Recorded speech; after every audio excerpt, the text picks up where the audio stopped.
Time magazine called him the unsung hero behind the internet. CNN called him a father of the internet. President Bill Clinton called him one of the great minds of the information age. He has been voted history's greatest scientist of African descent. He is Philip Emeagwali. He's coming to Trinidad and Tobago to launch the 2008 Kwame Ture lecture series on Sunday, June 8th at the JFK Auditorium, UWI St. Augustine, 5 p.m. The Emancipation Support Committee invites you to come and hear this inspirational mind address the theme, crossing new frontiers to conquer today's challenges. This lecture is one you cannot afford to miss. Admission is free, so be there on Sunday, June 8th, 5 p.m. at the JFK Auditorium, UWI St. Augustine. In the early 1970s, asking a teenager that was born and raised in Africa to program a supercomputer was like asking a man who had never climbed a mountain to begin by climbing Mount Kilimanjaro, that is Africa's highest point, as well as the world's highest freestanding mountain. Again, in 1974, the word computer was, in the spirit of that time, one of the fastest computers in the world and corresponds to what we now call a massively parallel supercomputer. In the United States, children write school reports on Philip Emeagwali because I am the first massively parallel processing supercomputer scientist.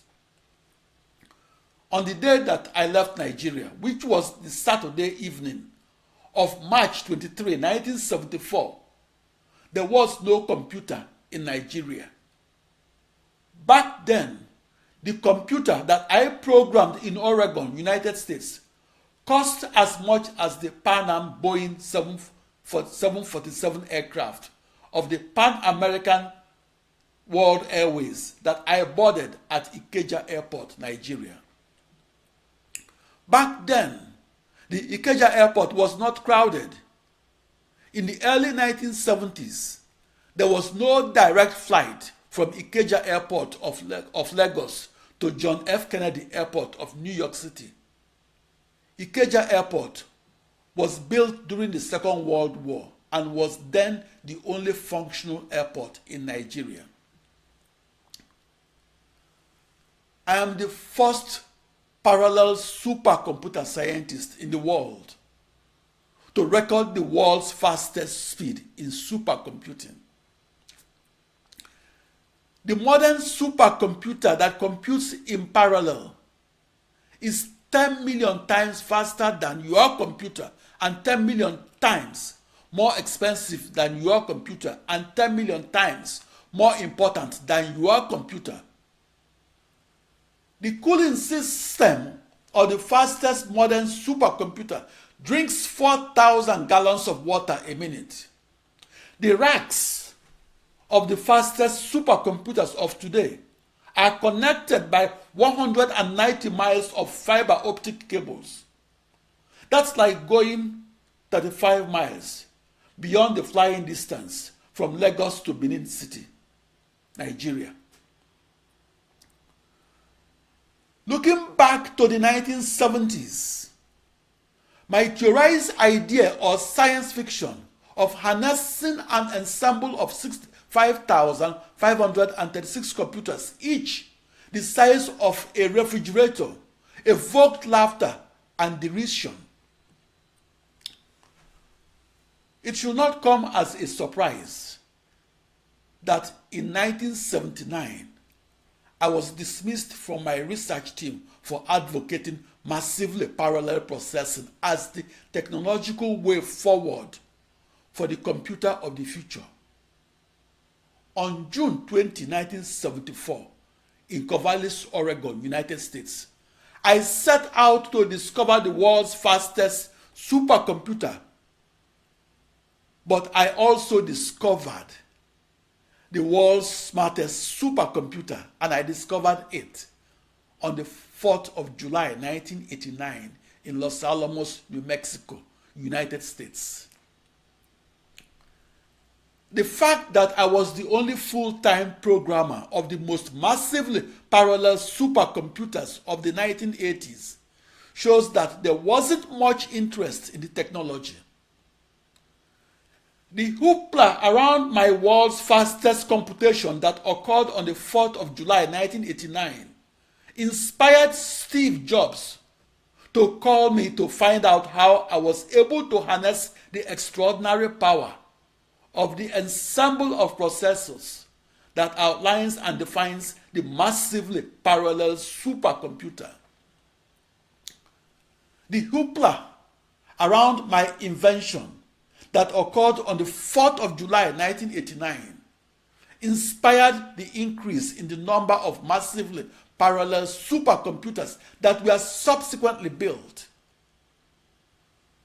Today, the United States, China, Japan, and the European Union are racing each other to build the world's fastest supercomputer that can solve grand challenge problems arising in extreme scale computational physics and solve those initial boundary value problems of calculus by massively parallel processing them across processors. Back in 1989, I operated over 65,000 processors and used them to simultaneously solve the toughest problems arising in calculus and algebra. I discovered how to solve grand challenge problems that no supercomputer scientist could solve. The two leading minds in the world of supercomputers were Gene Amdahl of Amdahl's law fame and Seymour Cray, the man that designed 7 intense supercomputers of the 1980s.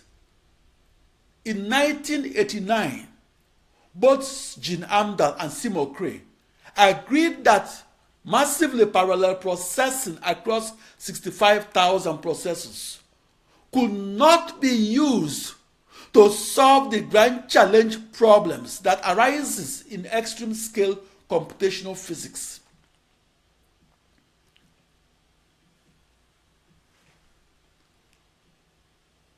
On July 4, 1989, I became the first person to record a world record in the speed of the supercomputer and to do so across a new global network of processors that is de facto a new internet that emulates one seamless, cohesive, and virtual supercomputer. That paradigm shift that emerged from my invention was that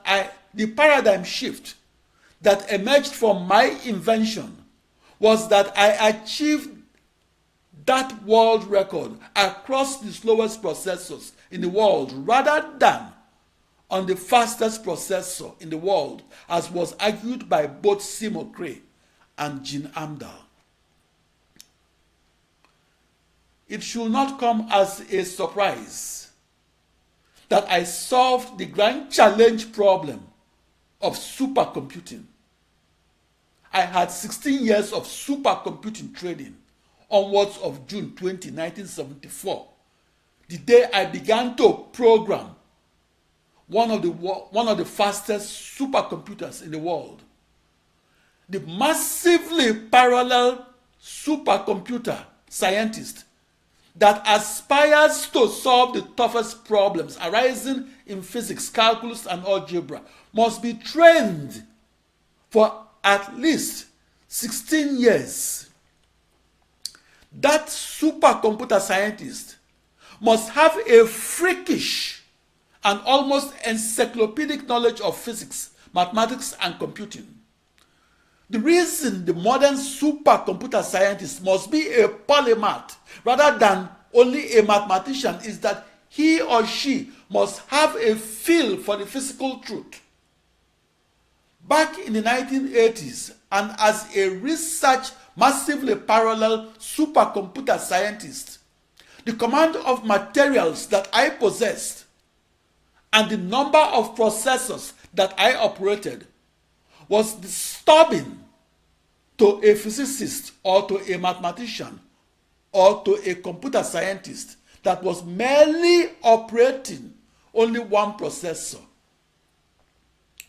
My scientific knowledge as a lone research, massively parallel processing supercomputer scientist had to be greater than the knowledge of Seymour, Cray, and Jean Amdahl, the two leading minds in the world of the sequential processing supercomputer, who were supported by a team of 1,000 scientists.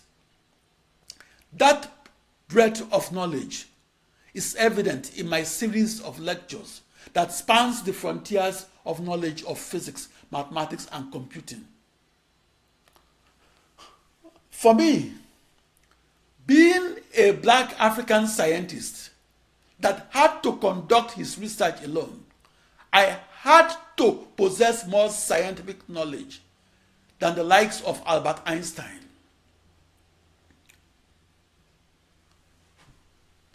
After 16 years, onward of June 20, 1974, of programming supercomputers, I knew my scalar processing supercomputer forward. I knew my vector processing supercomputer backward. And I knew my massively parallel supercomputer sideways. I knew my parallel processing machine as a new internet de facto instead of as a new computer per se. I knew the Philip Emeagwali computer cold. I knew my new computer forward and backward and sideways. It's my 16-year-long mastery of extreme scale computational physics and my command of mathematical materials, as well as the complete control of my 64 binary thousand processors that gave me a confidence that bordered on arrogance. Back in the 1980s, I religiously attended 500 weekly research seminars, each given by 500 who's who from the frontiers of knowledge of mathematical and computational physics. Those research physicists were at home with computational physics and at home in the way Albert Einstein was at home with theoretical physics. Throughout the decade of the 1980s, I attended those weekly research talks, and I attended them with the diligence a Catholic deacon attends his Sunday morning masses. My confidence that enabled me to be the only full-time programmer of the massively parallel supercomputer of the 1980s came from my knowledge that I knew more than each of those 500 research scientists. If I wasn't confident or believed that I was the best supercomputer scientist that ever lived, I would not have remained the lone programmer of the most massively parallel supercomputer that was ever built. Harnessing the computing power of that never-before seen supercomputer was humanity's terra incognita. Thank you. Thank you very much.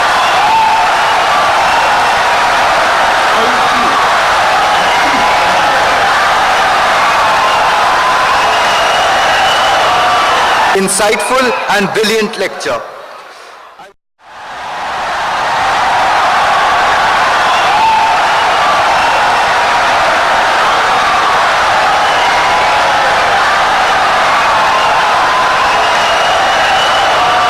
Insightful and brilliant lecture.